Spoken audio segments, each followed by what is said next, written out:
मैं आपको एक सरल प्रक्रिया सिखा सकता हूं। अगर आपको इससे सहयोग मिलता है तो जीवन जादुई तरीके से चलेगा।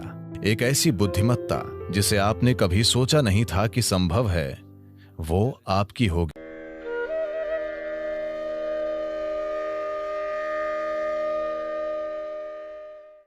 आधुनिक विज्ञान आज ये मानता है कि आकाशीय बुद्धिमत्ता जैसी कोई चीज होती है, यानी अंतरिक्ष या खाली स्थान में एक तरह की बुद्धिमत्ता है। ये बुद्धिमत्ता आपके लिए काम करती है या आपके खिलाफ काम करती है, ये चीज आपके जीवन की प्रकृति तय करेगी। आप एक धन्य प्राणी होंगे या बाकी जीवन भर मुश्किलों से लड़ते रहेंगे। ये बस इस पर निर्भर करता है कि ये आकाशीय बुद्धिमत्ता आपके साथ कैसा बर्ताव करती है। बिना किसी कारण के लोग जीवन में परेशान रहते हैं, है ना? बिना किसी कारण के कुछ लोगों का पूरा जीवन धन्य लगता है। ये बेवजह नहीं है। इसकी वजह है कि आप या तो सचेतन रूप से या फिर अनजाने में इस विशाल बुद्धिमत्ता का सहयोग प्राप्त करने में सक्षम हैं। जब मैं आकाशीय या अंतरिक्ष या पांचवा तत्व कहता हूं, तो इसे पांचवा तत्व कहना ठीक नहीं है, क्योंकि यही सबसे अहम तत्व है। बाकी दूसरे चार बस उसके ऊपर काम करते हैं। मूल तत्व आकाश या अंतरिक्ष है, इसी पर दूसरे चार काम करते हैं। हम यहां एक गोल ग्रह पर बैठे हैं और यह घूम रहा है। पृथ्वी का घूमना, सौर मंडल, हर चीज। मैं चाहता हूं कि आप ये जान लें कि आकाश ने हर चीज को अपने स्थान पर थाम रखा है। आप अपने स्थान पर अपने आप नहीं बैठे हैं, इसीलिए नहीं कि आपके पास बैठने के लिए नितंब हैं। आप अपनी जगह पर सिर्फ इसलिए बैठे हैं क्योंकि आकाश ने आपको थाम रखा है ना? आपको लगता है कि यह नितंब की वजह से है? आपके नितंब से नहीं, आकाश ने आपको थाम रखा है। आकाश ने पृथ्वी को अपनी जगह पर थाम रखा है। यह आकाश है जिसने सौर मंडल को थाम रखा है। यह आकाश है जिसने इस आकाश गंगा को थाम रखा है। आकाश ने ही पूरे ब्रह्मांड को थाम रखा है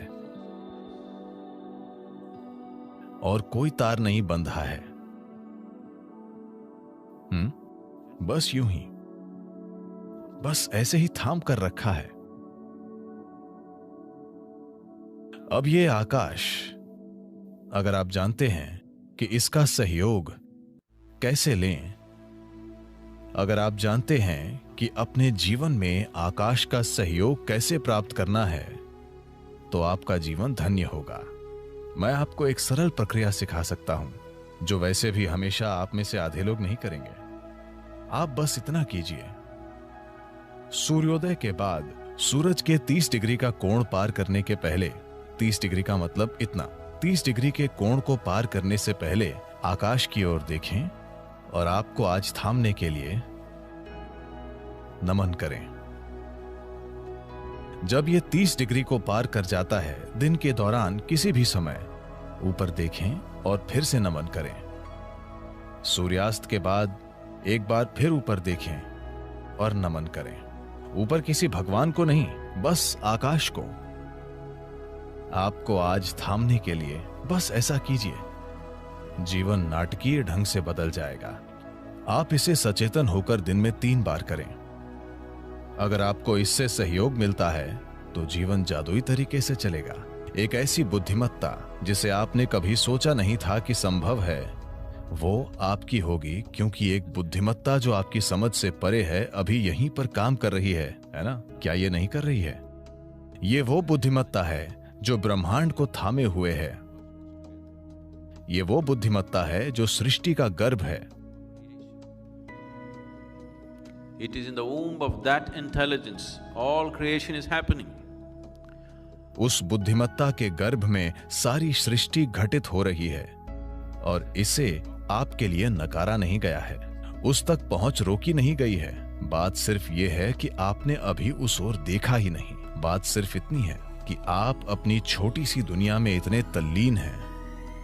आपका शरीर, आपके विचार, आपकी भावना, आपके हार्मोन ने आपको इतना उलझा दिया है कि ऊपर देखना कभी नहीं होता।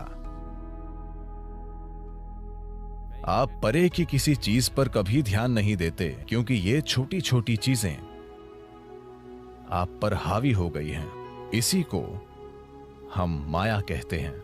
यही माया है। ऐसा नहीं है कि अस्तित्व मौजूद नहीं है, वो माया नहीं है। बात सिर्फ इतनी है कि ये माया है।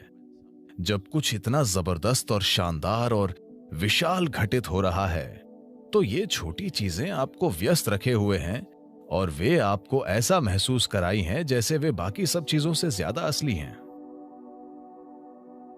इस सब का होना, ब्रह्मांड में आज तमामों शानदार चीजें हो रही हैं, बिल्कुल चमत्कारी और शानदार ढंग से। लेकिन विचार का एक छोटा सा कीड़ा आपके सिर में घूम रहा है और आपको व्यस्त रखता है। हाँ या नहीं? यही माया है। क्या आप समझे?